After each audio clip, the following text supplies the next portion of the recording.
दक्षिण भारत के क्षेत्र इस वक्त खतरे में है क्योंकि मिगजॉम नाम का एक भयंकर तूफान दक्षिण भारत की तरफ आगे बढ़ रहा है और ये उसके तटों से टकरा सकता है। और कहा यह जा रहा है कि 100 किलोमीटर प्रति घंटा इसकी रफ्तार है, यानी कुछ ही देर में, कुछ ही घंटों में ये वहां के तटों से टकराएगा और भीषण तबाही भी लेकर आएगा, जिसके संकेत इस तूफान ने अभी से दे दिए हैं।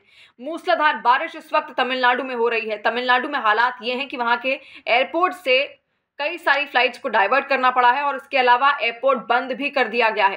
तमिलनाडु, आंध्र प्रदेश, पुडुचेरी में अलर्ट है। आंध्र प्रदेश के नेल्लूर और मछलीपट्टनम से टकराएगा और कहा यह जा रहा है कि कुछ ही घंटे में ये टकरा भी सकता है, इसलिए एनडीआरएफ की 22 टीमों को तैनात किया गया है। तूफान दरअसल बंगाल की खाड़ी से उठा और ये उठते उठते अब धीरे धीरे कर भारत की ओर आगे बढ़ रहा है और तूफान को मिगजॉम नाम दिया गया है। दरअसल ये जो मिगजॉम नाम है ये म्यांमार ने दिया और मिगजॉम का मतलब होता है ऐसी चीज जो बेहद ताकतवर हो और लचीली भी हो।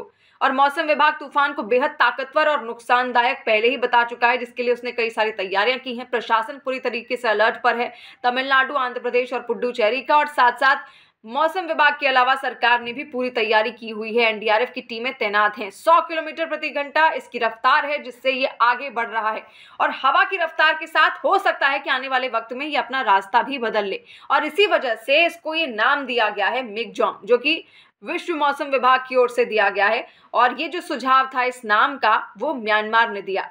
म्यांमार के सुझाव के बाद ही इसका नाम मिगजॉम पड़ा। दरअसल इंग्लिश में इसको MICHAUNG मिचोंग की तरह लिखा जा रहा है, पर क्योंकि ये म्यांमार से लिया गया नाम है तो इसको हम मिगजॉम ही बोलेंगे। और विश्व मौसम विभाग ने तूफानों के नाम रखने की एक प्रणाली भी बनाई हुई है, यानी उन्हीं नियमों को फॉलो करते हुए इन तूफानों के नाम यहाँ पर लिखे जाते हैं। आपको याद होगा इससे पहले बिपरजॉय नाम का एक तूफान आया था और इसका जो नाम था वो बांग्लादेश ने दिया था, लेकिन ये जो नाम है मिगजॉम ये इस बार म्यांमार ने दिया हुआ है। तो आखिर जो प्रणाली है वो क्या कहती है ये भी आप समझिए। हिंद महासागर, अरब सागर और बंगाल की जो खाड़ी के इलाके हैं उनमें जितने भी तूफान आते हैं उसका जो नाम है वो 13 देश मिलकर करते हैं, जो कि इसी के इर्द गिर्द हैं। उसमें भारत, बांग्लादेश, मालदीव, म्यांमार, श्रीलंका, सऊदी अरब, UAE और कतर, यमन, ये तमाम देश इसमें सामने आते हैं। और इससे पहले तूफान बिपरजॉय का नाम तो आपने सुना ही होगा, जिसको बांग्लादेश की तरफ से दिया गया था और ये जो नाम है म्यांमार ने दिया है, इसीलिए इसको मिगजॉम कहा जा रहा है।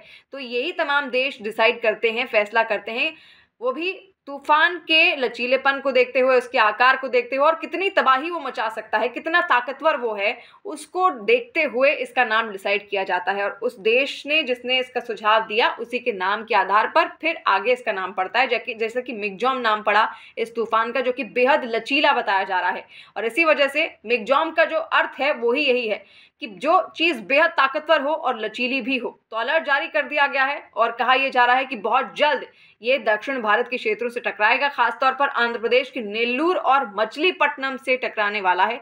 एनडीआरएफ पूरी तरीके से अलर्ट है, प्रशासन की पूरी तैयारी है, लेकिन देखना यह होगा कि कितनी तबाही ये मचा सकता है और साथ साथ क्या अगर हवा की तरफ इसका रुख बदला तो किस रास्ते ये वापस जाएगा, ये भी देखना होगा।